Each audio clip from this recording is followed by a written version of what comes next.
ఒక మాట చెప్తాను. హలో మాస్టర్స్, అందరికి నమస్తే అండి. ఓకే.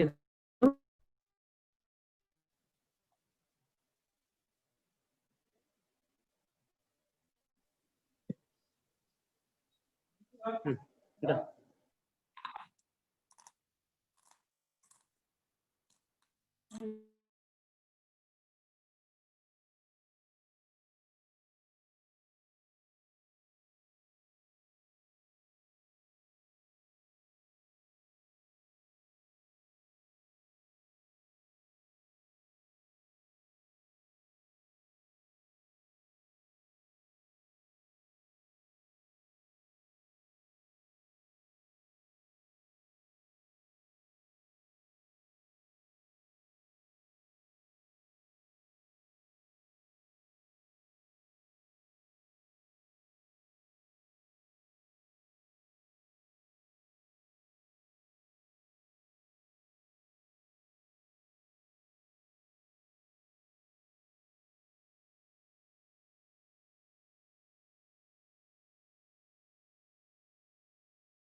ఆత్మ బంధువులందరికీ ఆత్మ ప్రణామాలు. డియర్ ఫ్రెండ్స్, ఈరోజు మరి డ్యాము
శ్రీశైలం నుంచి హెవీ ఫ్లడ్ వస్తూనే ఉంది. ఒక 6 days గా ఇది కంటిన్యూ అవుతూనే ఉంది. యాక్చువల్గా మొన్న 17 గేట్లు ఓపెన్ ఉన్నాయి. ఈ రోజు అయితే అనే గేట్లు ఓపెన్ లేవు, అయినా ఈ ఫ్లడ్ అయితే వస్తూనే ఉంది. సో ఆ బ్యూటిఫుల్ విజువల్స్ మనం చూస్తూ ఉన్నాం. మనం కరెక్ట్గా 6:10 మన 15 నిమిషాలకి మన క్లాస్ స్టార్ట్ చేసుకుందాం.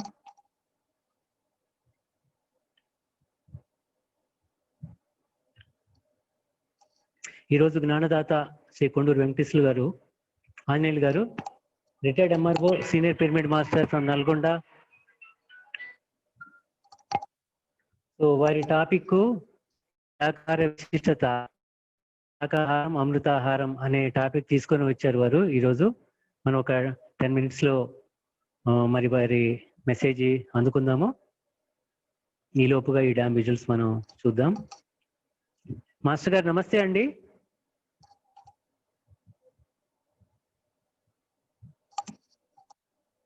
మాస్టర్ గారు నమస్తే అండి, వినిపిస్తుందా మాస్టర్ గారు? నమస్తే సార్, వినిపిస్తుందండి?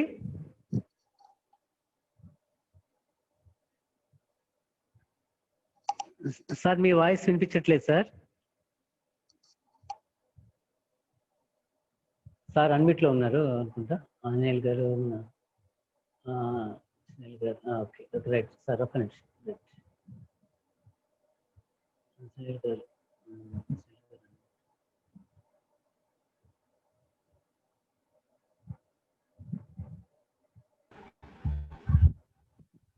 సార్ వినిపిస్తుంది సార్.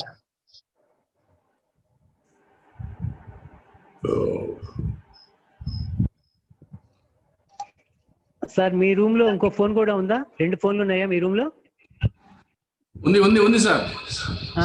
ఒక ఫోన్ ఉంచండి, రీసౌండ్ వస్తా ఉంది. ఇంకో ఫోన్ పక్క రూమ్ లో పెట్టించండి సార్. సరే సార్. ఓకే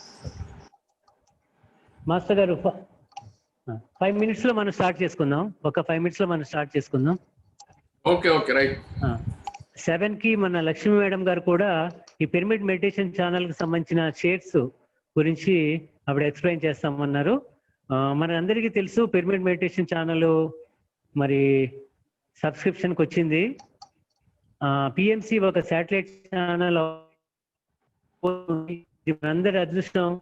మన గురువు గారు బ్రహ్మర్షి ఏ కార్యక్రమం తలపెట్టినా మనందరం కూడా అందులో భాగస్వాములు అవుతాము. అది కూడా మన కార్యక్రమంగా మరి సార్ వెంట ఉండి నడుస్తాము.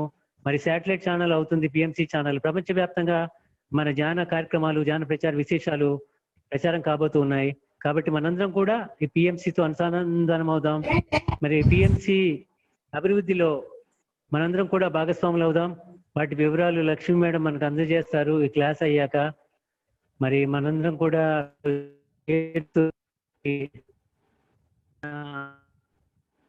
మన ఇష్టానికి కూడా అందులో ఆ షేర్స్ తీసుకొని భాగస్వాములు అవుదాం. ప్రపంచం అంతటికి ఈ జ్ఞానాన్ని అందిద్దాం. జ్ఞాన జగత్లో మనందరం కూడా భాగస్వాములు అవుదాం అని తెలియపరుచుకుంటూ, సో మనం ఈ చక్కని విజువల్స్ చూస్తా ఉన్నాం నాగార్జున సాగర్ డ్యామ్ నుంచి. This is the largest మెర్సనరీ dam in the world.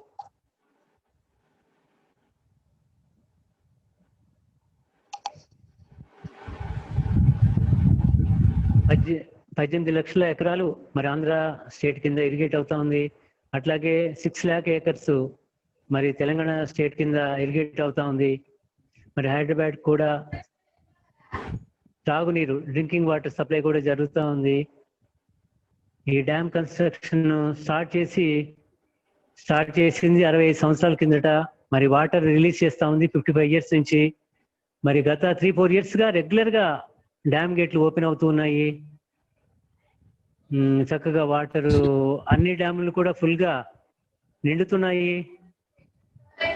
మరి శ్రీశైలం డ్యామ్ గేట్లు కానీ సాగర్ డ్యామ్ గేట్లు కానీ ఓపెన్ చేసుకుంటూ ఉన్నాం మనం.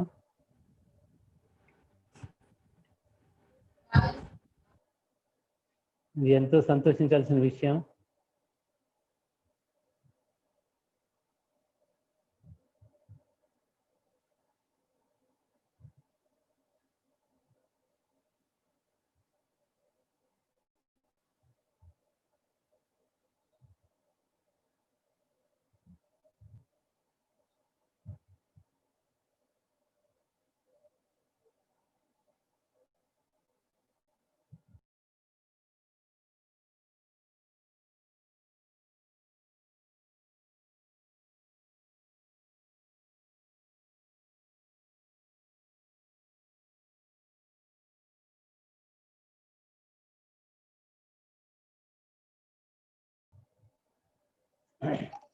సార్ రవి గారు, సార్ రికార్డింగ్ అవుతుంది కదా?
డియర్ ఫ్రెండ్స్, సో ఈ డ్యామ్ విజువల్స్ చూస్తూ ఉన్నాము. This is the largest machinery dam in the world. మానవ నిర్మిత రాతి కట్టడం. 10 years పట్టింది ఈ డ్యామ్ కన్స్ట్రక్షన్కి. అప్పుడు ఏ మిషనరీ వాడబడలేదు. సో కృష్ణమ్మ పరవళ్ళు ప్రతిరోజు ఇలాగే మనం చూడవచ్చు. ఎన్ని రోజులు డ్యామ్ గేట్లు రిలీజ్ చేస్తే, వాటర్ రిలీజ్ చేస్తే మనం అన్ని రోజులు మన సెషన్ని లైవ్లో చూపిస్తూ ఉంటాము. మరి ఇప్పుడు లైటింగ్లో ఈ వాటర్ అందాలు చూడొచ్చు మనం. సంధ్య సమయంలో ఈ కాంతిలో లైట్ల వెలుగుల్లో మనం డ్యామ్ అందాలు చూడొచ్చు ఇప్పుడు. సో మనం 1 or 2 minutes మనం మన సెషన్ స్టార్ట్ చేసుకుందాం.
సో మన మాస్టర్ గారిని ఇన్వైట్ చేసుకుందాం.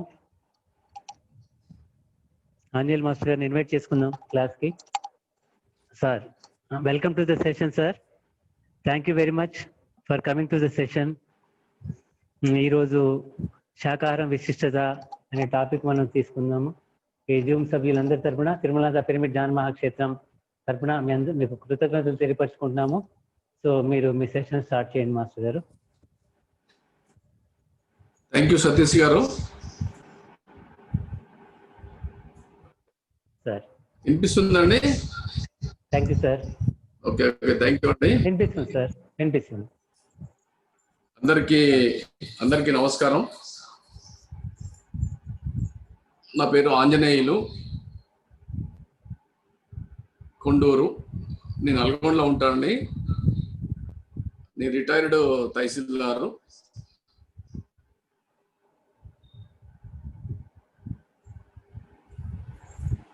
మనం ఇప్పుడు సతీష్ గారి సహకారంతో అద్భుతమైనటువంటి ప్రపంచంలో మానవ నిర్మిత కట్టడం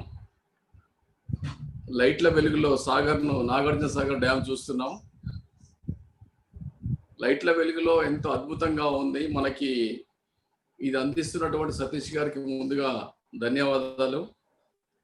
మేము ఏదో మధ్యాహ్నం వచ్చి వెళ్ళిపోతుంది సార్.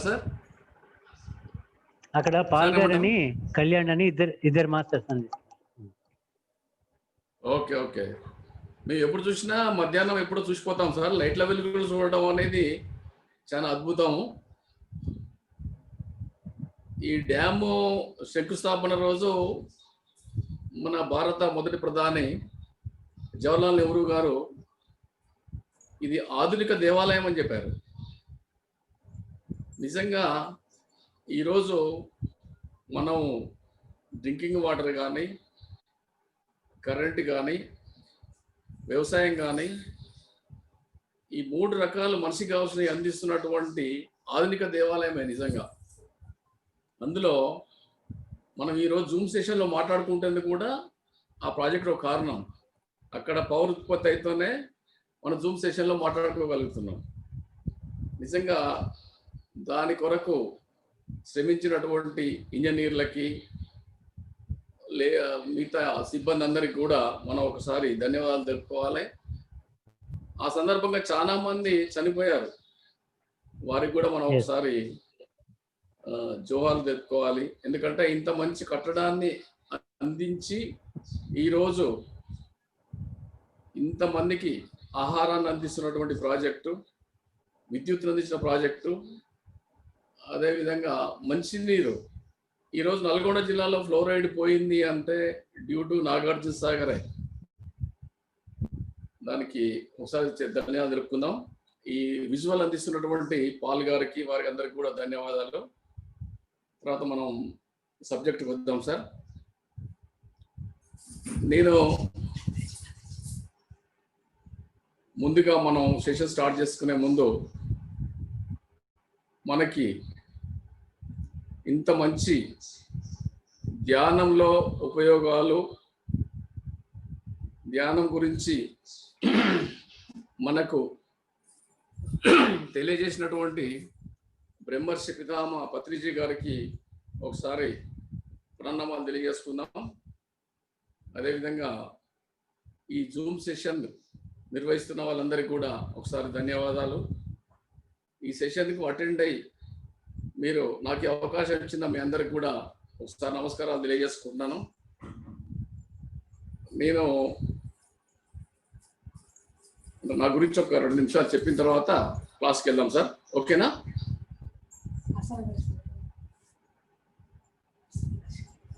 నేను ఒక 3 months నుంచి ఈ ధ్యానంలో పాల్గొంటున్నా సార్. అంతకుముందు నేను ధ్యానంలో పాల్గొనలేదు, కానీ నాకు రోజు పూజ చేసుకునేటప్పుడు ఒక 10 నిమిషాలు ధ్యానం చేసుకునే అలవాటు నాకు ఉంది. అది నాకు చిన్నప్పటి నుంచి అలవాటు ఉంది. నేను డిపార్ట్మెంట్లో 84లో జాయిన్ అయ్యాను సార్. వెంకటేశ్వర స్వామి ఆశీస్సులతోటి నేను డిపార్ట్మెంట్లో సక్సెస్ఫుల్గా ఉద్యోగం కంప్లీట్ చేసుకొని 2016లో రిటైర్ అయ్యాను తహసీల్దార్గా. ఆ తర్వాత నల్గొండలో సెటిల్ అయ్యాం సార్. నాకు 2 అమ్మాయిలు, 1 అబ్బాయి. 2 అమ్మాయిలు, అబ్బాయి అందరూ సెటిల్ అయిపోయారు వాళ్ళ కుటుంబాలతోటి. పెద్ద అమ్మాయి సిడ్నీలో, చిన్న అమ్మాయి యూకేలో, కొడుకు కూడా హైదరాబాద్లో ఉంటారు. మేము మా మిస్సెస్ ఇక్కడ ఉంటాం. మేము నాకు జన్మనిచ్చిన తల్లిదండ్రులకు ప్రణామాలు చేస్తున్నాము. అదేవిధంగా విద్యాబుద్ధులు నేర్పించినటువంటి గురువులకి, ఉద్యోగంలో సహకరించిన మిత్రులందరికీ ధన్యవాదాలు తెలియజేసుకుంటున్నాను, నమస్కారం తెలియజేసుకుంటున్నాను. నాకు ప్రతిరోజు మంచి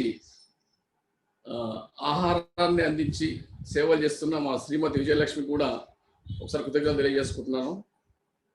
తర్వాత నేను ఈ మెడిటేషన్ వల్ల, అంటే ఈ ధ్యాన ప్రపంచం రాకముందు రోజుకు 10 నిమిషాలు చేసేవాడిని. అప్పుడు నేను నా అనుభవాలు కొన్ని చెప్తాను. నేను రోజు ఒక 10 నిమిషాలు ప్రశాంతంగా పూజ చేసుకోవడం నాకు అలవాటు. అయితే దానివల్ల ఏమొచ్చింది అని అంటే, ఆ 10 నిమిషాలు మనం ఎందుకు పూజ చేస్తున్నాం అనే ఒక ఆలోచనతోటి ప్రశాంతంగా కూర్చోవాలి. ప్రశాంతంగా కూర్చున్న మనకి ఏమొస్తుంది, ఆ రోజు మొత్తం ప్రశాంతంగా ఉంటుంది అనేది నాకు అనుభవపూర్వకంగా వచ్చేసింది. ఒకరోజు ఏదైనా నేను మనస్ఫూర్తిగా పూజ చేయలేదనుకోండి, ఆ రోజు నాకు చిచోరగా ఉంటుంది. సరే, ఆ రకంగా చేసినా. ఒక్కోసారి మాకు ఆఫీసులో, డిపార్ట్మెంట్లో రకరకాల ఇబ్బందులు ఉండేది. అవన్నీ కూడా ఆ 10 నిమిషాల ధ్యానంతో నేను ఓవర్కమ్ అయ్యేది. ఒక్కోసారి ఎన్నో క్రిటికల్, మా డిపార్ట్మెంట్, రెవెన్యూ డిపార్ట్మెంట్ ఎన్నో క్రిటికల్ సమస్యలు ఉంటాయి. వాటన్నిటికీ కూడా కారణం ఏంటంటే నేను ఉదయం చేసే 10 నిమిషాల పూజ మాత్రమే. అయితే నాకు ఒకటి ఏంటంటే, మనం భక్తి ఉంది, గుళ్ళు, గోపురాలు, యాత్ర అని తిరుగుతూనే ఉన్నాం. కానీ ఇది సంపూర్ణం కాదు. భగవంతుని దర్శించుకోవడానికి ఇంకా ఏదో ఉంది అనేది మాత్రం నాకు ఒక పక్కన మనసులో ఉంది. నేను తిరుపతికి పోయినా, ఏ గుడికి పోయినా సరే, మనస్ఫూర్తిగా దేవుణ్ణి ధ్యానించుకుంటాం. మాధవ సేవే మానవ సేవ, మానవ సేవ మాధవ సేవ అని కూడా ఆ రకంగా కూడా నేను నాకు చేతనైన కాడికి మా మనుషులకి ఎవరికో ఒకరికి తోచిన సహాయం చేయటం, సేవ చేయటం, దాన ధర్మాలు చేయటం, ఇవన్నీ చేస్తున్నాం. కానీ ఇది పూర్తి కాదు. ఇంకా భగవంతుడు చేరుకోవడానికి ఇంకో ఏదో ఉంది అనేది నాకు ఒక లోపల ఒక మనసులో సందేహం ఉంది ఇంకా. ఆ తర్వాత సరే ఉద్యోగం చేస్తున్నాము. ఒకసారి ఏమైందంటే అంటే ఆఫీసర్స్, రకరకాల ఆఫీసర్స్ వస్తుంటారు. వచ్చినప్పుడు మాకు ఒక టిపికల్ ఆఫీసర్ ఒకతను వచ్చాడు. వచ్చినప్పుడు అంటే నేను ఎట్లా డీల్ చేశానని చెప్తున్నాను నేను. అంతా కలెక్టరేట్లో అందరూ కూడా, స్టాఫ్ అందరూ కూడా అతని మీద రివోల్ట్ అయ్యి, లేదు అతని మీద చేయాలి, ట్రాన్స్ఫర్ చేయించాలి, అది ఇదని ఒక మీటింగ్ ఏర్పాటు చేశారు. అంటే అతను నైజం ఏంది అని అంటే నెగటివ్ థింకింగ్. అతను ఆఫీసర్ నెగటివ్ ఆలోచిస్తాడు. అతను నెగటివ్ ఆలోచించడం వల్ల అందరినీ టీచ్ చేయడము, టార్చర్ పెట్టడము చేస్తున్నాడు. సరే అతను ఏంది మాట్లాడకుండానే ఫైళ్ళల్లోనే టార్చర్ పెట్టినట్టుగా ఎండార్స్మెంట్ చేయడం చేస్తుండేది. సరే ఒకసారి మీటింగ్ పెట్టినప్పుడు నేను చెప్పాను, అంటే నాకున్న ఎక్స్పీరియన్స్ తోటి ఏం చెప్పానంటే, మనం ఆఫీస్కి వచ్చేటప్పుడు ఎలాంటి ఆలోచనతో రావద్దు, మనం ఏదో టార్గెట్ పెట్టుకొని రావద్దు, ఎలాంటి ఆలోచనలు లేకుంటే ఇంటికి పోవాలా. ఆఫీస్ని ఇక్కడే మర్చిపోండి, ఆఫీస్కి వచ్చినాక ఆఫీస్ గురించి ఆలోచించండి ఒకటి. తర్వాత అతను నెగటివ్ థింకింగ్లో ఉన్నప్పుడు మనం కూడా నెగటివ్గా ఆలోచిద్దాం అని ఒక డిస్కషన్ చేసుకున్నాము. డిస్పర్స్ అయిపోయిన తర్వాత నెక్స్ట్ డే నుంచి ఏమైందంటే మేమంతా నెగటివ్లో సర్క్యులేట్ చేస్తున్నాం ఫైల్స్ అన్ని. అతను పాజిటివ్ ఎండార్స్మెంట్ చేస్తున్నాడు. అంటే నాకు అర్థమైంది ఏంటి అని అంటే, అతను మనిషి మనస్తత్వం అలా ఉంది, మనం అతని తగ్గట్టుగా ఉండాలా. అది నాకు ఎలా వచ్చింది అని అంటే, మనసులో ఎలాంటి రాగద్వేషాలు లేకుండా ఆఫీస్ వరకు మన డ్యూటీ మనం చేస్తున్నాము అనుకున్నప్పుడు మాత్రమే నేను ఆ సలహా ఇవ్వగలిగిన. అంటే ఆఫీస్కి వచ్చేటప్పుడు ఏం ఆలోచన లేకుండా రావాలి. మనకి ఏముంది, ఆఫీస్కి పోతున్నాము, వస్తున్నాము, జీతం వస్తుంది, తీసుకుంటున్నాం. ఆలోచన ఉంటే ఏ సమస్యలు ఉండవు. అది లేకుండా ఏదో అప్లికేషన్ పెట్టుకున్నప్పుడు మాత్రమే సమస్యలు వస్తుంటాయి. ఆ తర్వాత అదే ఫాలో కావటం వలన నాకు ఇప్పుడు 62 years రన్ అవుతున్నాయి. నాకు ఎలాంటి హెల్త్ సమస్యలు లేవు. అంటే ఆ 10 నిమిషాలు ధ్యానం చేయడం వల్ల అంత బాగా ఉంటే మరి ఇంకా గంటల కొద్దీ చేస్తే ఎలా ఉంటుంది అనేది నాకు వచ్చిన ఆలోచన తర్వాత, అంటే ధ్యానంలోకి వచ్చిన తర్వాత. ఆ తర్వాత ఇక నాకు కొంచెం ఒక మోకాలు నొప్పి ఉండే, ఈ ధ్యానంలో వచ్చిన 3 నెలల లోపల అది కూడా పోయింది, తగ్గింది. ఆ తర్వాత మా మేడము లాస్ట్ ఒక 125 days నుంచి రోజు ధ్యానంలో జాయిన్ అవుతుంది. మార్నింగ్ 11:30 to 1 o'clock దాకా. ఫస్ట్ నేను జాయిన్ కాలేదు 1 month. నాకు వేరే యోగా క్లాసులో ఉండడం జాయిన్ కాలేదు.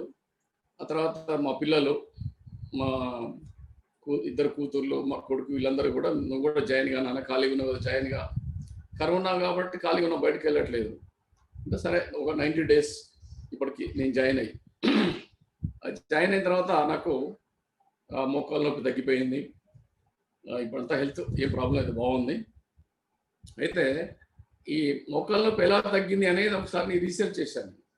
జనరల్గా ఏంటంటే నేనంత ఈజీగా ఏది యాక్సెప్ట్ చేయను.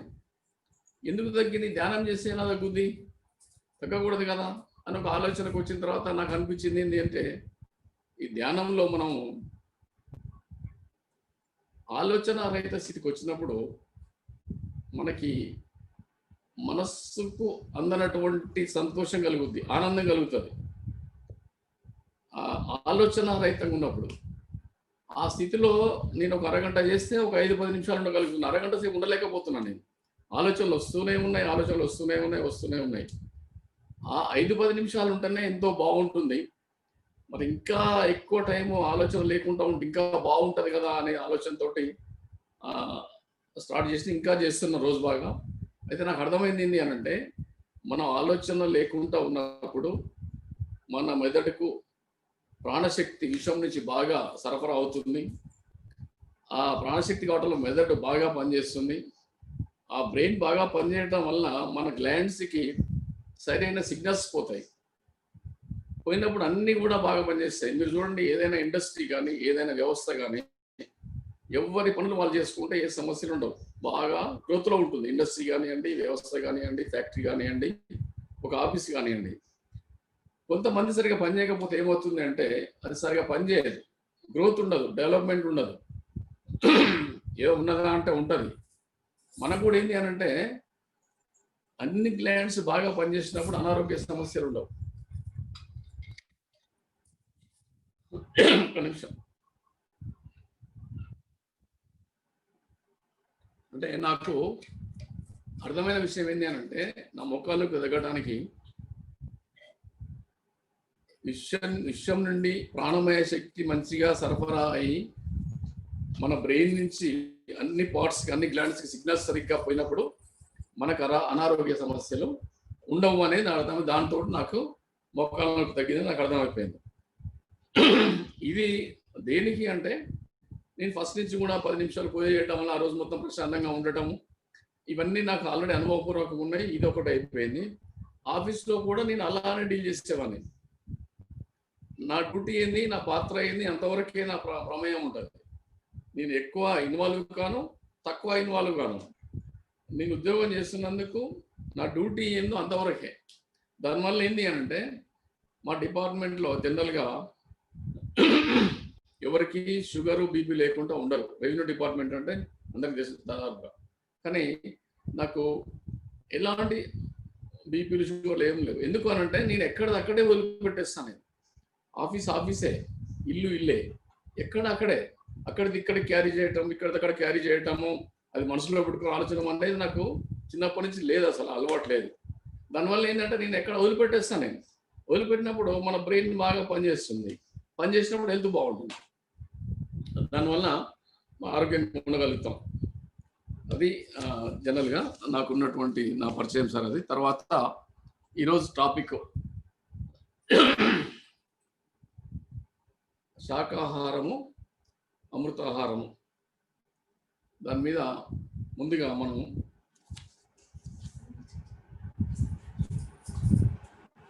ఆరోగ్యమే మహాభాగ్యం. ఈ ప్రపంచంలో ఉన్న జీవరాశులన్నిటికీ కూడా కావాల్సింది ఏంటి అని అంటే ఆరోగ్యమే. ఆరోగ్యం బాగుంటేనే అన్నీ బాగుంటాయి. ఆరోగ్యం బాగుంటే ఏదైనా చేయగలుగుతాం. ఆరోగ్యం బాగుంటేనే మనం బయటికి పోగలుగుతాం, తిరగగలుగుతాం, అన్నీ ఉంటాయి. ఆరోగ్యం లేకపోతే మనం ఏమీ చేయలేం. ఎన్ని కోట్ల ఆస్తి ఉన్నా, ఎంతమంది ఉన్నా, ఎవరి ఆరోగ్యం వాళ్ళే కాపాడుకోవాలి. మనకు అనారోగ్యం ఏదైనా వ్యాధి వచ్చిందంటే మనమే టాబ్లెట్ మింగాలి, మనమే లంకనం చేయాలి, మనమే భరించాలి. నువ్వు డబ్బులు ఇస్తా అంటే అది ఎవరు భరించేది కాదు, అది మనమే భరించాలా. అంటే ఆరోగ్యంగా ఉంటేనే మనం బాగుంటాం. ఆరోగ్యంగా ఉండాలంటే ఏం చేయాలి? మనసు బాగా పనిచేయాలి. అన్ని అనారోగ్య సమస్యలకి కారణం మనలో ఉన్నటువంటి మనసే. మనస్సుతోటే అన్ని అనారోగ్య సమస్యలు వస్తాయి.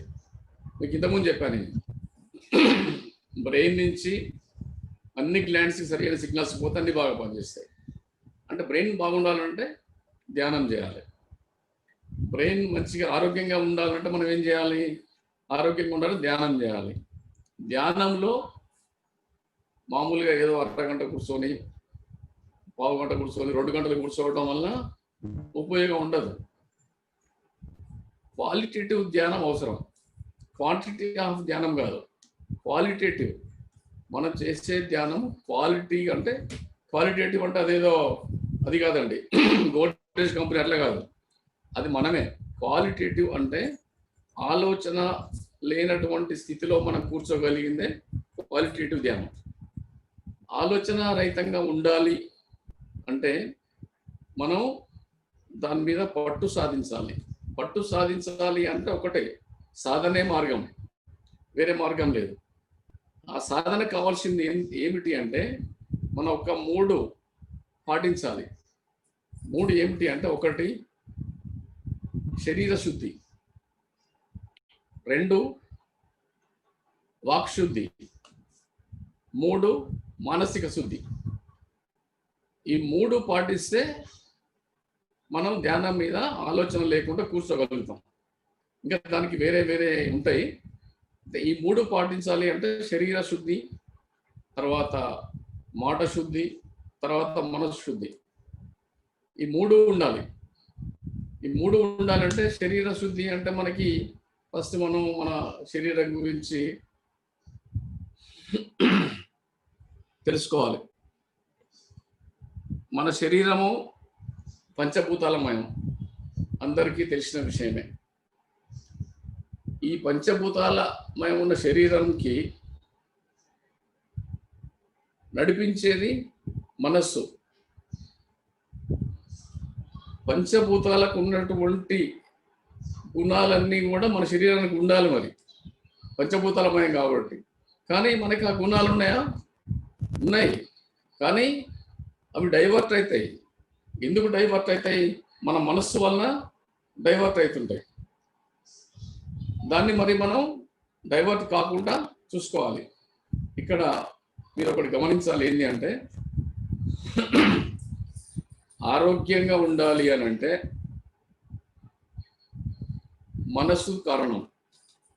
మీరు ఒకటి గమనించండి, ఇక్కడ మనస్సు అనేది చంచలమైనది.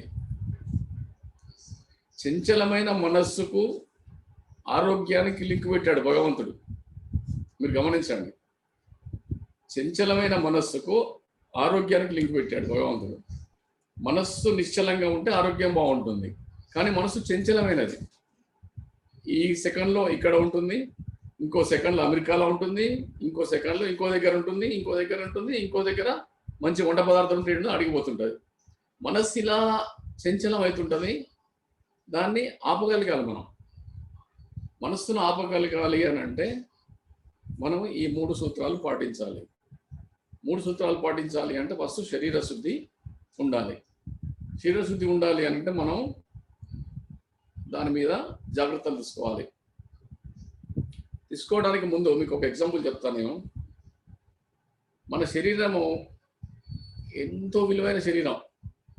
ఎందుకంటే మనకు ఫ్రీగా వచ్చింది కాబట్టి మనకు తెలియదు, కానీ ఎంతో విలువైన శరీరం. మీరు గమనించండి, మీరు ఒక ఎల్ఐసి పాలసీ చేయాలి అనుకుంటే అన్లిమిటెడ్ పాలసీ ఇస్తారు. మీకు ఎన్ని కోట్లైనా ఇస్తారు. ఎందుకు ఇస్తారు అంటే దానికి ఇప్పటిదాకా ఈ ప్రపంచంలో విలువ కట్టిన వాళ్ళు ఎవరు లేరు. అదే మీరు ఒక వెహికల్ తీసుకున్నారనుకోండి, దాని విలువను చూసి డిప్రియేషన్ తీసి మీకు పాలసీ ఇస్తారు. ఒకరోజు మన శరీరంలో లంగ్స్ పనిచేయకుండా ఉంటే, ఆక్సిజన్ పెట్టుకుంటే ఎంతో విలువ లెక్క వేసుకోండి. కిడ్నీలు పని చేయకపోతే ఎంత, చెవు పని చేయకపోతే ఎంత ఇబ్బంది ఉంటుంది, దానికి ఎంత. ఈ రకమైన అన్నీ కూడా మన శరీరము ఉచితంగా మనకు అందిస్తుంది. ఇంత విలువైన శరీరానికి మనం ఎలాంటి ఆహారాన్ని ఇస్తున్నాం మనం గమనించుకోవాలి. ఎలాంటి ఆహారాన్ని ఇస్తున్నాం మనం ఏమాత్రం కూడా శ్రద్ధ లేకుండా ఇచ్చేస్తున్నాం ఆహారాన్ని. మనకి ఏది జీవా చాపల్యంతో మనకి ఏది నచ్చితే అది ఇస్తున్నాం. దానివల్ల అనారోగ్య పాలవుతున్నాం. అదే కాకుండా మనం అనుకున్నటువంటి ధ్యానం మీద మనం పట్టు సాధించలేము. దానికి మనం ఏం చేయాలి? శరీర శుద్ధి కావాలంటే మంచి ఆహారాన్ని అందియాలి. మంచి ఆహారం అంటే ఏమిటి అంటే, మనకి ఈ మనిషి సృష్టిలో మనిషి నిర్మాణం జరగకముందే భగవంతుడు కావలసిన ఆహార పదార్థాన్ని ఇస్తాడు. 84 లక్షల జీవరాశులకు కావలసిన ఆహార పదార్థాలను ఫస్ట్ సృష్టించిన తర్వాతనే భగవంతుడు జీవరాశులను సృష్టిస్తాడు. మరి మన శరీరము దేనికి, ఏ ఆహారానికి నిర్మాణమైంది అనేది మనం గమనించుకోవాలి. మన శరీర నిర్మాణము శాకాహారమా మాంసాహారమా అని గమనించుకోవాలి. మనం మానవ శరీరము శాకాహారానికి అనుకూలమైన శరీరం. మాంసాహారము జంతువులు వేరే ఉంటాయి. అవి మాంసాహార జంతువులకి గోర్లు ఉంటాయి, కూరలు ఉంటాయి, పండ్లు ఉండవు. మీరు గమనించండి, పండ్లు ఉండవు. చీరుకోవడానికి పండ్లు ఉండవు, నవలడానికి పండ్లు ఉండవు, దంతాల కూరలు ఉంటాయి. తర్వాత వాటి జీర్ణశక్తి 3 మూరల ప్రేగులోనే ఉంటుంది. తర్వాత దానికి నీరు తాగటం రాదు మనలాగా. తర్వాత మాంసాహార జంతువులు ఒంటరిగా సంచరిస్తాయి. వాటికి రాత్రి వేళల్లో కళ్ళు కనపడుతుంటాయి. మరి మనకు అవన్నీ లేవు కదా.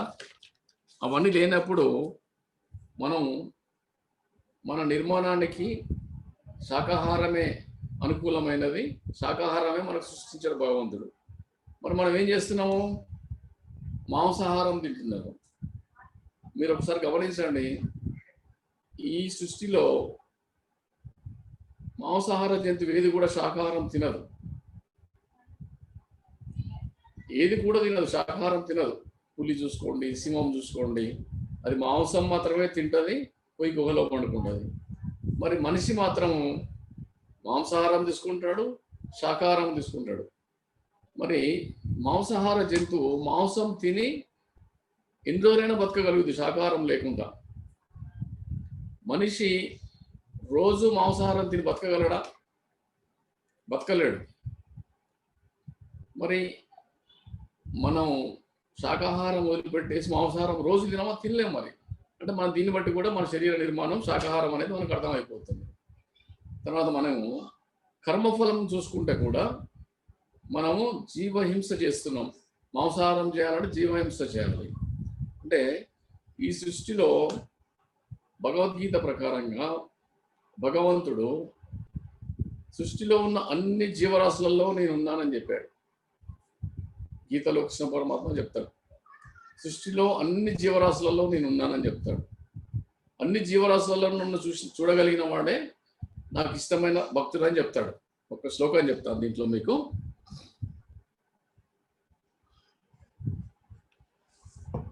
భగవద్గీతలో 6వ అధ్యాయం 32వ శ్లోకం ఏంటంటే, కృష్ణ పరమాత్మ ఏం చెప్తాడంటే, ఆత్మౌపమ్యేన సర్వత్ర సమం పశ్యతి అర్జున సుఖం వా యది వా దుఃఖ స యోగి పరమో మతః. ఓ అర్జున, ఎవరు సమస్త ప్రాణుల యొక్క సుఖము కానీ దుఃఖము కానీ తన సుఖ దుఃఖములుగా చూస్తాడో వాడే అందరిలో నాకు ఎక్కువ ప్రియుడు. ఇంకొక శ్లోకం, తానహం ద్విషతః క్రూరాన్ సంసారేషు నరాధమాన్ క్షిపామ్య జస్ర మశుభా నాసురీష్యేవ యోనిషు.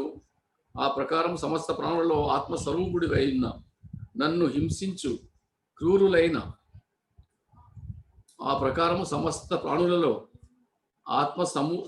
ఆత్మస్వరూపుడినైన ఉన్న నన్ను హింసించు క్రూరులైన దుష్టులను జరణ మరణములతో ఉండు దుఃఖకరమైన ఘోర సంసారమందు మాటి మాటికి పడవేసి వారిని బహు దుఃఖకరమైన అసురయోనులందు పుట్టించేదను.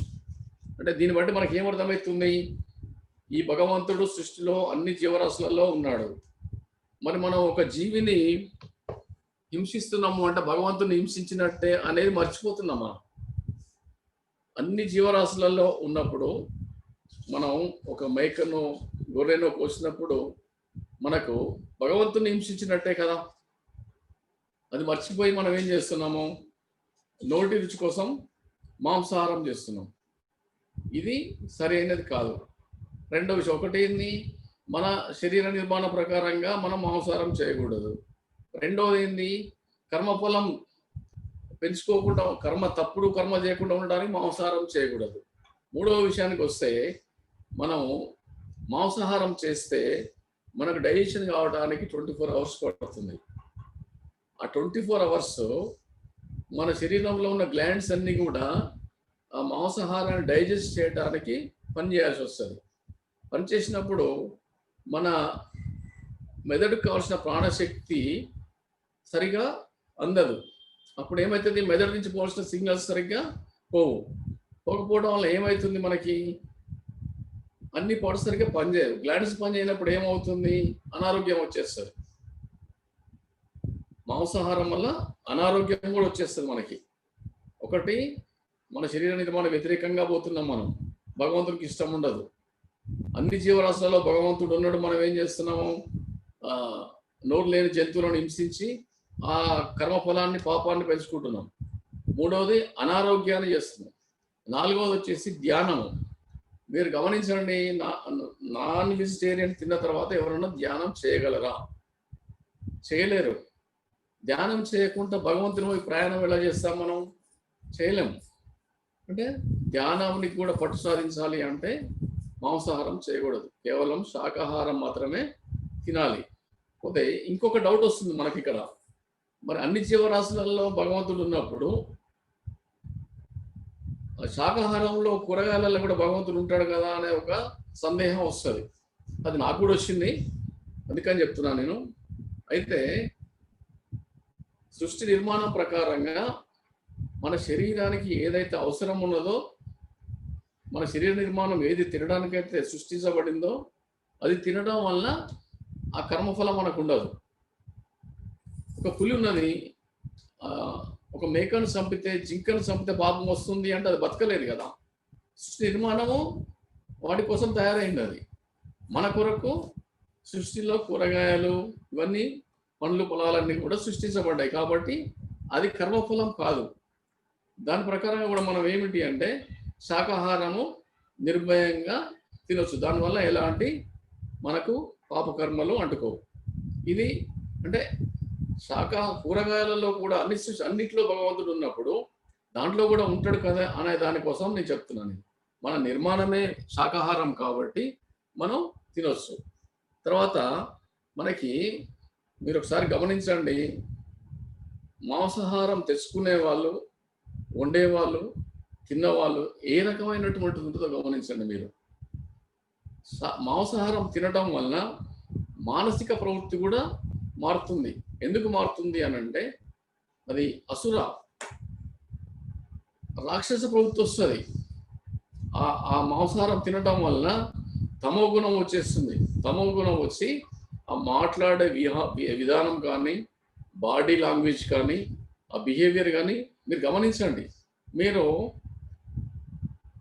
కొన్నిసార్లు కొంతమందిని చూస్తే మనం చెప్పగలుగుతాం, అతని మాట్లాడే విధానాన్ని బట్టి, అతని బిహేవియర్ని బట్టి మనం చెప్పగలుగుతాం. అంటే మన రోజు నడిచే ఆచార వ్యవహారాలలో కూడా మాంసాహారం తప్పుడు పనులు చేయిస్తుంటారు. అది కూడా మనకి మంచిది కాదు. అంటే ఈ రకంగా మనము చేయాల్సింది ఏంటి? శాకాహారం మాత్రమే మనకి మంచిది. అయితే మనం ఇక్కడ ఒకటి గమనించాలి, శాకాహారము అమృతాహారము అంటే ఒక తినే పదార్థమే కాదండి. తినే పదార్థం కాకుండా కూడా మన మాట కూడా హింసించినట్టుగా ఉండకూడదు.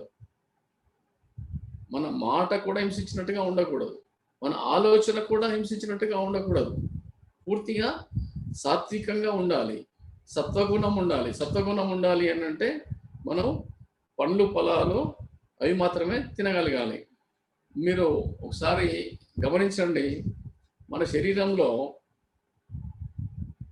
72,000 నాడులు ఉంటాయి. 72,000 నాడులకి రక్త సరఫరా జరుగుతుంటుంది. రక్త సరఫరాలో ఆక్సిజన్ ఉంటుంది. ప్రతి రక్త కణంలో ఆక్సిజన్ ఉంటుంది. మనం పీల్చే గాలి నుండి ఆక్సిజన్ తయారై ఆక్సిజన్ రక్త కణాల నుంచి అన్ని గ్లాండ్స్కి, అన్ని పార్ట్స్కు రక్తం సరఫరా అవుతుంటుంది. అప్పుడు మనం పీల్చే గాలిలో శుభ్రత లేకుండా ఉంటే మన ఆరోగ్యం బాగుంటుందా? ఉండదు. అంటే ఇది కూడా మనకి దాని కిందకే వస్తుంది. అంటే అక్కడ కూడా మనం పరిశుభ్రమైనటువంటి వాతావరణంలోనే ఉండాలి. అందుకని పూర్వకాలంలో మునులు ఏం చేసేవారంటే ప్రాతకాలంలో బ్రాహ్మీ ముహూర్తంలో లేచి ఆక్సిజన్ బాగా ఉంటుంది, తపస్సు చేసేవారు. మీరు ఈ మధ్యన గమనించాలనుకుంటా, కంచి పరమాచార్య అందరికి తెలుసు, నడిచే దేవుడు అంటారు ఆ స్వామీజీని. అతను కొద్ది ఆహారం రోజు ఒకసారి మాత్రమే తీసుకొని కన్యాకుమారి నుంచి కాశ్మీర్ దాకా కాలినడకన భారతదేశం మొత్తం కూడా తిరగలిగాడు. అంటే ఎలా అంటే అతను వాళ్ళు ఏం చేస్తారంటే గాలి నుంచి కూడా ఆహారాన్ని తీసుకుంటారు, సూర్యరశ్మి నుంచి కూడా ఆహారాన్ని తీసుకుంటారు. దానివల్ల వాళ్ళు ఆహారం లేకపోయినా కానీ జీవించగలుగుతారు. అంటే ఇంకా ఆరోగ్యంగా ఉంటారు వాళ్ళు. మనం తినే ఆహారంలో 90% వేస్టేజ్ అవుతుంది, కానీ వాళ్ళు తీసుకునే విశ్వం నుంచి తీసుకునేటువంటి ఆక్సిజన్ కానివ్వండి, సూర్యరశ్మి కానివ్వండి, 70% అదే ఉంటుంది బలం. దానివల్ల వాళ్ళు మనం మామూలుగా ఎక్కడ చూస్తాం, కొంతమంది మునులు తపస్సు చేసినప్పుడు వాళ్ళ శరీరానికి పుట్టలు పెరిగిపోతాయి, చీమలు పాములు తిరుగుతుంటాయి, అయినా వాళ్ళకి కాన్షియస్ లేకుండా ఉండేది. అంటే వాళ్ళు వాళ్ళ శరీరంలో అన్నీ కూడా స్టాగ్నేషన్ అయిపోతాయి, రక్త కణాలు అవన్నీ పనిచేస్తుంటాయి ఆహారం లేకుండా. ఎలా చేస్తుంటాయి అంటే విశ్వం నుండి తీసుకున్నటువంటి శక్తితోటి, సూర్యరశ్మి శక్తితోటి వాళ్ళు జీవించగలుగుతారు. సంవత్సరాల కొద్ది తపస్సు చేసిన వాళ్ళు ఉన్నారు. అవన్నీ కూడా నిజాలే, మన వైపు పుక్కిడి పురాణాలు కావు, అవన్నీ కూడా అవి నిజాలే. వాళ్ళందరూ కూడా అలా చేయగలిగారు. మీరు చూడండి, భీష్ముడు 260 సంవత్సరాలు జీవించగలిగాడు. భీష్ముడు మరి ఎలా జీవించగలిగాడు అంటే వాళ్ళకంత ధ్యానం మీద అంత శక్తి, ధ్యానం మీద అంత ఉండటం వల్ల చేయగలిగారు. తర్వాత ఇంకా శాకాహారం అంటే మనం మాట్లాడే మాట కూడా సరళంగా ఉండాలి, పరుషంగా ఉండకూడదు, ఎదుటివారిని బాధించకూడదు, ఎదుటివారిని బాధించకుండా మాట్లాడగలగాలి. మనం ఎదుటి మనిషిని బాధ పెట్టినప్పుడు ఏమవుతుంది, మనకి అతను బాధపడటం వల్ల అతని బాధ మనకి పాపకర్మ కిందకి వచ్చేస్తుంది. మరి అది కూడా చేయకూడదు కదా మనం. అది కూడా ఆ రకమైనటువంటి శాకాహారమే మాటలో కూడా. ఆ తర్వాత మనస్సు శుద్ధిగా ఉండాలి. మనస్సు శుద్ధిగా ఉండాలి అని అంటే ధ్యానం చేయాలి. మళ్ళీ మనం ధ్యానంకి వచ్చేసినాం. ధ్యానం చేయాలి అని అంటే మనం ధ్యానం చేసేటప్పుడు చాలా ప్రశాంతంగా అనాలోచన స్థితికి రాగలగాలి అంటే ధ్యానం మీద మనం పట్టు సాధించగలగాలి. మీకు ఇక్కడ ఒక చిన్న ఉదాహరణ చెప్తాను నేను. ఒక రిక్షా నడుపుకునే అతను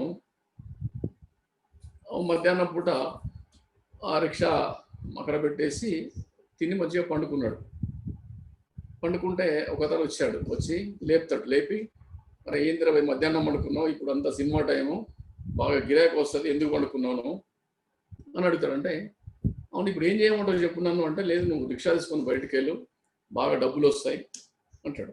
ఆ డబ్బులు తీసుకొని ఏం చేయాలి అంటాడు. డబ్బులు తీసుకొని ఏం చేయాలంటావు, నీకు తిక్కలోనా, నాకు అర్థం కాదు. డబ్బులు తీసుకొని ఇంకో రిక్షా కొనుక్కో అంటాడు. సరే, ఇంకో రిక్షా కొనుక్కొని ఏం చేయాలి, మళ్ళీ డబ్బులు వస్తాయి. మళ్ళీ ఆ డబ్బులు వస్తే ఏం చేయాలి, అరే నువ్వు ఆటో కొనుక్కో. సరే, ఆటో కొనుక్కుంటా, అప్పుడు డబ్బులు వస్తాయి. మళ్ళీ ఆ డబ్బులు తీసుకొని ఏం చేయాలి, ఒక వెహికల్ కొనుక్కో, ట్రాన్స్పోర్ట్ వెహికల్ కొనుక్కో అంటాడు. అప్పుడు ఏం చేయాలి, ప్రశాంతంగా నువ్వు ఆ డబ్బులతోటి సుఖంగా కాలు మీద కాలు వేసుకొని కూర్చో అని చెప్తాడు.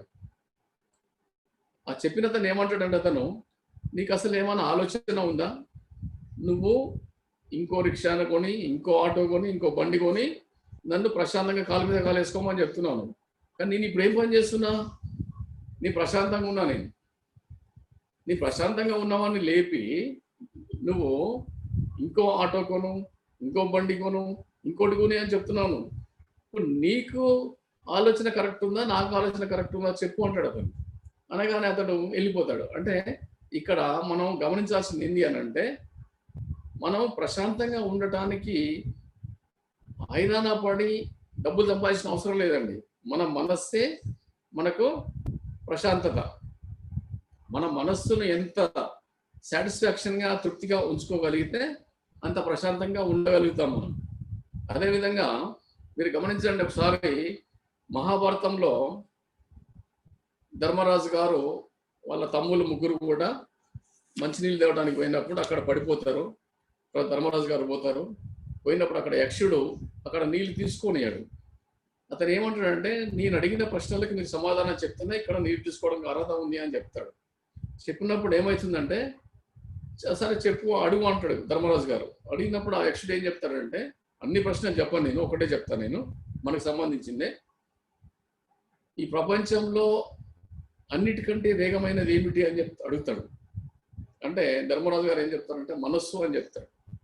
అంటే దాంతో అంటే ఇంకా కొన్ని ప్రశ్నల తర్వాత ఆ యక్షుడు సంతృప్తి అయ్యి అలా అందరినీ లేపేస్తాడు, లేపుతారు, బాగా అయిపోతుంది. అంటే మన మనస్సు అంత చంచలమైనది. అంత చంచలమైన మనస్సుని మనం నిశ్చలానికి తీసుకురావాలి. నిశ్చలమైన మనసు తీసుకురావాలి అని అంటే చాలా కృషి చేయాలి. దీనికి సాధన, స్వాధ్యాయము, సజ్జన సాంగత్యం, ఈ మూడేనండి. మనస్సును పట్టి ఉంచాలి అని అంటే సాధన, స్వాధ్యాయము, సజ్జన సాంగత్యము. అంటే మంచి పుస్తకాలు చదవాలి, ఎక్కువ ధ్యానం చేయాలి, ఎక్కువ సజ్జన సాంగత్యం చేయాలి. సజ్జన సాంగత్యం చేయడం మనకెందుకు వస్తుంది, మనకి ఏమొస్తుంది అనుకుంటాం మనం. మీరు ఒకటి చిన్న ఉదాహరణ చెప్తాను. ఇక్కడ ఒక అయస్కాంతం ఉంటుంది. అయస్కాంతానికి మీరు ఒక పిన్నిస్ పెట్టండి, అతుక్కుంటుంది. ఒక 5 నిమిషాలు 10 నిమిషాలు అలాగే ఉంచండి, తీయండి. తర్వాత తీసిన తర్వాత ఆ పిన్నిస్కి మళ్ళీ ఇంకో పిన్నిస్ పెట్టండి, అతుక్కుంటుంది. అంటే ఆ అయస్కాంతంతో ఆ పిన్నిస్ అంతసేపు ఉండటం వల్ల ఆ పిన్నిస్కి కూడా ఆ అయస్కాంత శక్తి కొద్దిగా వచ్చింది. దానివల్ల అంటే అలాగే మనం సజ్జన సాంగత్యం చేయటం వల్ల కూడా మనకు మంచి ఆలోచనలు వస్తాయి, మనం మంచిగా చేయగలుగుతాం, మంచి పనులు చేయగలుగుతాం. దానివల్ల మన ఆలోచన మంచిగా ఉంటుంది. ఆలోచన మంచిగా ఉన్నప్పుడు ప్రశాంతత ఏర్పడుతుంది. ప్రశాంతత ఏర్పడినప్పుడు ధ్యానం బాగా చేయగలుగుతాం. ఇదే కాకుండా మనకి ఇంకా మనం ఆహార పదార్థాలు ముందుకు చెప్పుకున్నాం. తర్వాత ఇంకా కొన్ని విషయాలు మనం ఏంటి అని అంటే అనవసరమైన విషయాలు మాట్లాడకూడదు. మాట శుద్ధి కూడా చెప్తున్నాను. అనవసరమైన విషయాలు మాట్లాడకూడదు. మనం ప్రతిరోజు ఎంత తక్కువ మాట్లాడితే అంతగా ప్రశాంతతగా మనం ధ్యానం చేయగలుగుతాం. ధ్యానం మీద మన పట్టు రాగలుగుతుంది. అది అనవసరమైన విషయాలలో అస్సలు జోక్యం చేసుకోకూడదు. ఇంకొక ఎగ్జాంపుల్ చెప్తాను. పక్క ఇంట్లో ఏదో గొడవ అవుతుంది. సరే, మనం ఉండబట్టలేక క్యూరియాసిటీ ఉంటుంది ప్రతి మనిషికి. అక్కడ ఏం జరుగుతుందో చూడాలని క్యూరియాసిటీ ఉంటుంది ఎవరికైనా. మనం అక్కడికి పోతాం. పోయిన తర్వాత ఏమవుతుంది, అక్కడ ఏదో గొడవ, చిన్న చిన్నగా గొడవ పెద్దగా అయిపోతుంది. ఆ తర్వాత ఏమవుతుంది, ఈ మనం పోతాం కాబట్టి మనల్ని అడుగుతారు, వాళ్ళు మనకేదో చెప్తారు, అది అయిపోతుంది. అక్కడ ఒక 10 నిమిషాలు అక్కడ గొడవ వింటాం, ఇంటికి వచ్చేస్తాం. మన మనసులో అది ఎంతసేపు ఉంటుందో ఆలోచించండి మీరు. మనము దాని గురించి ఒక రోజు మొత్తం ఆలోచించాలి. ఒకరోజు ఆలోచిస్తాం మనం. మనిషి నైజం అది, నైజం అది, మనిషి నైజం అది. ఆలోచించడం అన్నది మనిషి నైజం. ఆలోచన రావడం అనేది కూడా మనిషి నైజం. అంటే మనం ఏం చేయాలి, అక్కడ దాన్ని కట్ చేసుకోవాలి. అది మనకు సంబంధం లేని విషయం, మనం పోకూడదు. ఆ వ్యవహారంలో మనం తల దూర్చకూడదు, కూడదు అనుకోవాలి. అయితే మన మనసు ఎలాంటిదంటే ఎక్కువసార్లు దేని మీద ఆలోచిస్తామో దాని మీదనే మనకు అఫెక్షన్ పెరిగిపోతుంది. ఎక్కువసార్లు ఏది ఆలోచిస్తే అదే. మీరు చూడండి, ఎవరైనా ఇష్టమైన వాళ్ళు ఫోన్ చేస్తాం 4 గంటలకు అని అంటే మనం మధ్యాహ్నం 1 గంట నుంచి ఆ ఫోన్ కోసం చూస్తుంటాం. వాళ్ళు చేసేది 2 నిమిషాలు అయితే మనం ఆలోచించేది 3 గంటలు ఆలోచిస్తాం. అంటే రిపీటెడ్గా ఆలోచిస్తుంటాం మనం. అందుకే రిపీటెడ్గా ఆలోచన చేయకూడదు ఏది కూడా. అది ప్రతిసారి మన విచక్షణ జ్ఞానాన్ని ఉపయోగించాలి. ఉపయోగించి ఇది అవసరమా కాదా ఆలోచించి మాత్రమే ఆ మాట మాట్లాడాలి. ప్రతి మాట కూడా మాట్లాడాలి. ఎప్పుడైనా మనకి తప్పనిసరి పరిస్థితిలో అవసరం ఉన్నప్పుడు మన పాత్ర కంపల్సరీ దాంట్లో ఉండాలి అన్నప్పుడు మనం అక్కడ తప్పకుండా ప్రవేశం ఉండాల్సిందే. మనం ఉండకూడదు. మన మానవ మాత్రం సమాజంలో ఉంటున్నాం, కుటుంబం, పిల్లలు ఉంటాయి కాబట్టి మన అవసరము, మన పాత్ర అవసరం ఉన్నప్పుడు మనం తప్పకుండా దాంట్లో మనం ప్రవేశించాల్సిందే. కానీ అవసరమా కాదా అనేది మాత్రం ముందుగా మనం ఆలోచించుకోవాల్సిందే. ఆలోచించి మాత్రమే పోవాలి. అప్పుడు ఏమవుతుంది, మనకి ప్రశాంతత ఏర్పడుతుంది. ఇప్పుడైతే ధ్యానంలో మనకి ప్రశాంతంగా కూర్చోవడానికి మీకు ఒక ఎగ్జాంపుల్ చెప్తాను నేను. ఒక సరస్సు ఉంటుంది, ఒక కొలను, కొలంలో లేదు ఒక సంపు అనుకోండి. దాంట్లో అడుగులో మట్టి ఉన్నప్పుడు ఏమవుతుందంటే బుడగలు వస్తూ ఉంటాయి, పైకి బుడగలు వస్తూ ఉంటాయి. కొద్దిసేపటి తర్వాత ఆ మట్టి అంతా కూడా అడుక్కుపోయిన తర్వాత ప్రశాంతంగా అయిపోతాయి, నీళ్లు శుభ్రంగా అయిపోతాయి.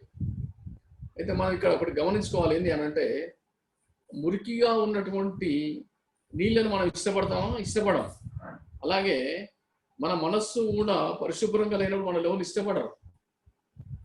మనం స్వచ్ఛందంగా రాగద్వేషాలకు అతీతంగా మాట్లాడి సలహా చేయగలిగితేనే మనల్ని ఎవరైనా ఇష్టపడతారు.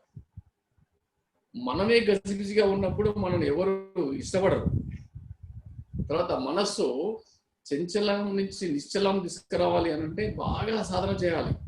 సాధన, స్వాధ్యాయము, సజ్జన సంఖ్య చేసిన తర్వాత మనస్సు నిశ్చలం అయిపోతుంది. మనస్సు నిశ్చలమైన తర్వాత ఏమవుతుంది? మనకి ఏమొస్తుంది? నిశ్చలమైతే ఏమొస్తుంది? ఏం రాదు. నిశ్చలమైన తర్వాత నిర్మలత్వం వస్తుంది. ఈ 3 పాటించడం వల్ల మనకి నిర్మలత్వం వస్తుంది. నిర్మలత్వం వచ్చినప్పుడు ఏమవుతుంది? మనస్సు వికసిస్తుంది. మనస్సు వికసించినప్పుడు మన మాటనే ఒక మంత్రం. మనం ఋషులకి, మునులకి మంత్రశక్తి ఉంది, శాపం పెడతారు అని అంటే అది ఒట్టి మాటలు కావండి, అవి నిజమైనవి. వారికి ఆ శక్తి ఎలా వస్తుంది అని అంటే ఈ రకంగా వస్తుంది అన్నమాట. ఈ రకమైనటువంటి సాధన చేయటం వల్ల, తపస్సు చేయటం వల్ల ఆ మునులకు, ఋషులకు ఆ రకమైనటువంటి శక్తి వస్తుంది వాళ్ళకి. అంటే మనం కూడా నిశ్చలంగా, నిర్మలంగా వికసించే మనసుకు రావాలి అని అంటే ఇవన్నీ కూడా కట్ చేసుకోవాలి. ప్రతి విషయాన్ని కూడా ఇది అవసరం లేదు, ఇది అవసరం లేదు, అవసరం లేదని కట్ చేసుకొని మనం సాధన చేస్తే వస్తుంది. సరే, మనస్సు వికసిస్తుంది, నిర్మలం అవుతుంది. మనకి ఏమొస్తుంది తర్వాత అంటే మనకి భగవంతుడు కావాలి. మనం భగవంతుని వరకు పోవాలి, భగవంతుని వైపు పోవాలి. ముక్తి కావాలి, మనకి ముక్తి కావాలి, మనకి ప్రశాంతంగా ఉండాలి, ఆనందం కావాలి. మళ్ళీ ఇక్కడ మనం గమనించాలి, సంతోషం వేరు, సుఖం వేరు, ఆనందం వేరు. సుఖం వేరు, సంతోషం వేరు, ఆనందం వేరు. అంటే మనకి ఆనందం కావాలి. ఆనందం కావాలి అంటే ఆలోచన లేని స్థితి మాత్రమే ఆనందం. మీరు సుఖము అంటే శరీరానికి సంబంధించింది, సంతోషము అంటే ఇష్టమైన పనులు జరిగినప్పుడు, మన కోరుకున్న పనులు జరగడం జరిగేది సంతోషం. కానీ ఆనందము అనేది మనము ఇతరులకు సేవ చేసినప్పుడు, ఇతరులకు సహాయం చేసినప్పుడు మనకు వచ్చే ఆనందం. ఆలోచన లేని స్థితిలో కూర్చుని వచ్చేది ఆనందం. మనకు అలాంటి ఆనందం రావాలి, సంతోషం రావాలి, ముక్తి కావాలి అంటే మనకి భగవంతుని వైపు ప్రయాణం చేయడానికి కృషి చేయాలి. భగవంతుడు ప్రయాణం చేయాలి అని అంటే మనం శ్వాస మీద ధ్యాస ఉంచాలి. మనకు ఇంత మంచి సూత్రాన్ని, శ్వాస మీద ధ్యాస, ధ్యానం అంటే శ్వాస మీద ధ్యాస అంటే మనం కాదు. శ్వాస మీద ధ్యాస పెడితే అయిపోదు. దానికి ఇవన్నీ కృషి చేసి సరిగ్గా మనం శ్వాస మీద ధ్యాస పెట్టినప్పుడు మనం అనాలోచన స్థితికి వస్తాం. అప్పుడు ఆనందం కలుగుతుంది. శ్వాస మీద ధ్యాస పెట్టాలి అని అంటే మనం ఆలోచనలు తగ్గించుకోవాలి, అనవసర మాటలు తగ్గించుకోవాలి, శాకాహారం తినాలి, సజ్జన సాంగత్యం చేయాలి, సరళమైన మాటలు మాట్లాడాలి. ఇవన్నీ చేస్తే మనకి భగవంతుని వైపు దారి దొరుకుతుంది. అయితే మనకి భగవంతుని వైపు దారి ఎందుకు దొరకాలి అంటే ప్రతి మనిషి కూడా భగవంతుడు సృష్టించినప్పుడు, భగవంతుడు 84 లక్షల జీవరాశులను సృష్టించినప్పుడు ఒక మనిషికి మాత్రమే విచక్షణ జ్ఞానం ఇచ్చాడు. నన్ను ఎవరైనా తలుసుకుంటారా, తలుసుకోరా, ఎవరైనా ప్రయత్నం చేస్తారా నా దగ్గర రావడానికి అనేది ఒక ఆలోచనతో ఇచ్చినటువంటి జ్ఞానం ఇది. మరి మనం ఏం చేస్తున్నాము? భగవంతుని వైపు చూడకుండా, భగవంతుని వైపు ప్రయత్నించకుండా మన శరీర సుఖానికి, కోరికలకు, డబ్బులకు, ఆస్తులకు, అంతస్తులకు పరిగెడుతున్నాం. మనము రివర్స్లో పోతున్నాం. మనం భగవంతుని వైపు పోకుండా మనం రివర్స్లో ప్రయత్నిస్తున్నాం. కానీ మనం చేయాల్సింది అది కాదు. మనం భగవంతునిపై ప్రయాణం చేయాలి. భగవంతుని ప్రయాణం చేయాలి అని అంటే ధ్యానం ఒకటే మార్గం. ధ్యానానికి శ్వాస మీద ధ్యాస ఒకటే మార్గం.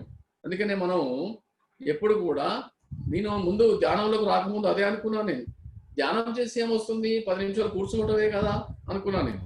నిన్న ఒక మిత్రుడు ఫోన్ చేశాడు. ఏం చెప్పారంటే, ధ్యానం అంటే ఖాళీ కూర్చోవటమే కదా, కన్ను మూసుకొని అన్నాడు. నాకు ఫస్ట్ అదే ఉండే ఆలోచన. కానీ కూర్చున్న తర్వాత తెలుస్తుంది, మనం ధ్యానం అంటే ఇలా కూర్చుంటే ఉపయోగం ఉండదు. మరి నిద్రపోయినా అంతే, ఖాళీ కూర్చున్నా అంతే, ఆలోచించుతూ కూర్చుంటే ఏం ఉపయోగం ఉండదు కదా. ఆలోచన రహిత స్థితికి రావాలి అని అంటే చాలా కష్టపడాలి. మనకు బయట నుంచి చూస్తే ధ్యానమే కదా, కళ్ళు మూసుకొని కూర్చొని అనిపిస్తుంది. కానీ అంత సులువైనది కాదు. మరి సులువైనది కాదు అని అంటే భగవంతుడు కావాలి అని అంటే కష్టపడాలి. భగవంతుని వైపు నడవాలి అంటే కావాలి. భగవద్ దర్శనం కావాలి అంటే కష్టపడాలి. మనం ఎన్ని ఆస్తులు, ఎన్ని కోట్లు, ఎన్ని సంపాదించినా, మీకు ఒక విషయం చెప్తా నేను. మనలో చాలా మందికి మన తండ్రి పేరు తెలుసు, తాత పేరు తెలుసు. తాత పేరు సగం మంది తడుపు అని చెప్తారు. ముత్తాత పేరు ఎవరు చెప్పలేదు చాలా వరకు. ఎందుకు చెప్పలేరు అని అంటే ఆలోచన ఎంతసేపు మనకు కింది వైపే ఉంటుంది. కింది వైపు అంటే ప్రస్తుతం ఎక్కడ ఏం చేయాలి, ఏం సంపాదించాలనే ఉంటుంది. నా తండ్రి ఎవడు, నా తాత ఎవడు, మా ముత్తాత ఎవరు అని ఆలోచన ఉండదు. మరి మనకి ఇంత జన్మనిచ్చి మన వంశానికి కారణమైనటువంటి మన వాళ్ళని మనం గుర్తుపెట్టుకోవట్లే. మనకు కూడా వరుసతో వచ్చిన ఆస్తులు ఉంటాయి, భూములు ఉంటాయి, అన్నీ ఉంటాయి. కానీ మన వాళ్ళని పేరే గుర్తుపెట్టుకోవట్లేదు. దీన్ని బట్టి మనకి ఏం అర్థమవుతుంది, మన తర్వాత 3వ తరం వాళ్ళు మనం గుర్తుపెట్టుకోరు. పక్కాది షూర్. ఇప్పుడు 2వ తరం వాళ్ళకి గుర్తుపెట్టుకోవట్లేదు, 3వ తరం కాదు.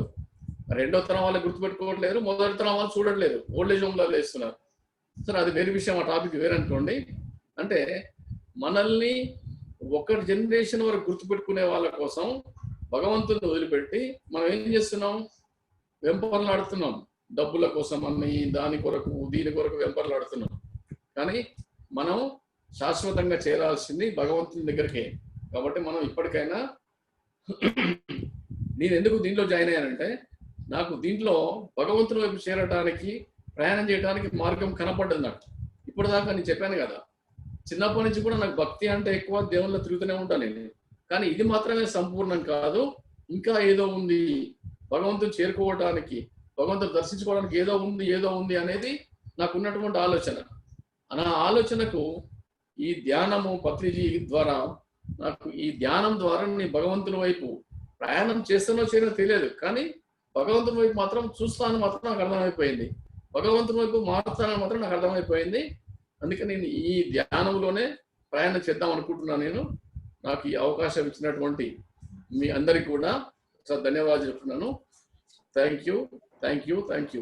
ఒక్క విషయం అండి, నాకు ఈ ధ్యానము ఫస్ట్ నేను జాయిన్ అయింది తిరుమలనాథంలో జాయిన్ అయింది. మన ప్రసన్న లక్ష్మి గారు దాంట్లో జాయిన్ అయ్యాను. ఫస్ట్ మా మేడం వాళ్ళు జాయిన్ అయ్యారు. తర్వాత ఒక 90 days నేను జాయిన్ అయ్యాను.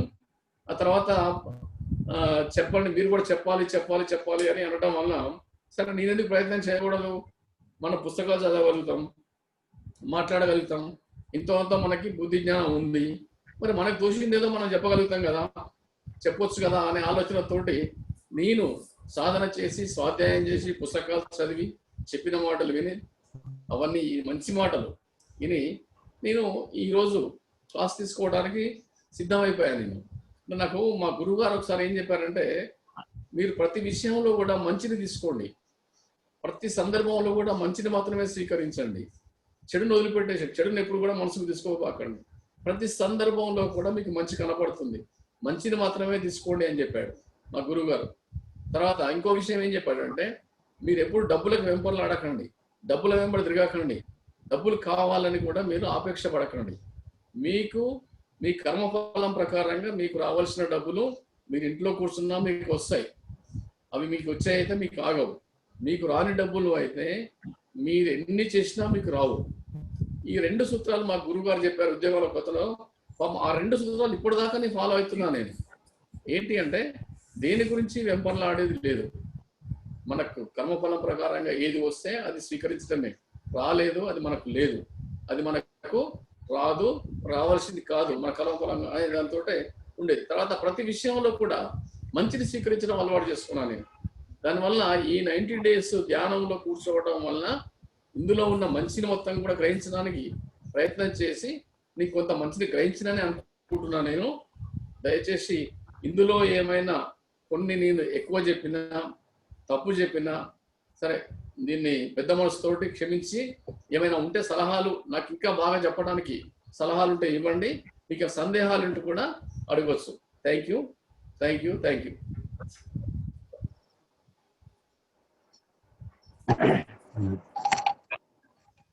లక్ష్మి సార్. నమస్తే సార్, మాస్టర్ గారు. నమస్తే అండి. నమస్తే. Thank you for your message sir. అయితే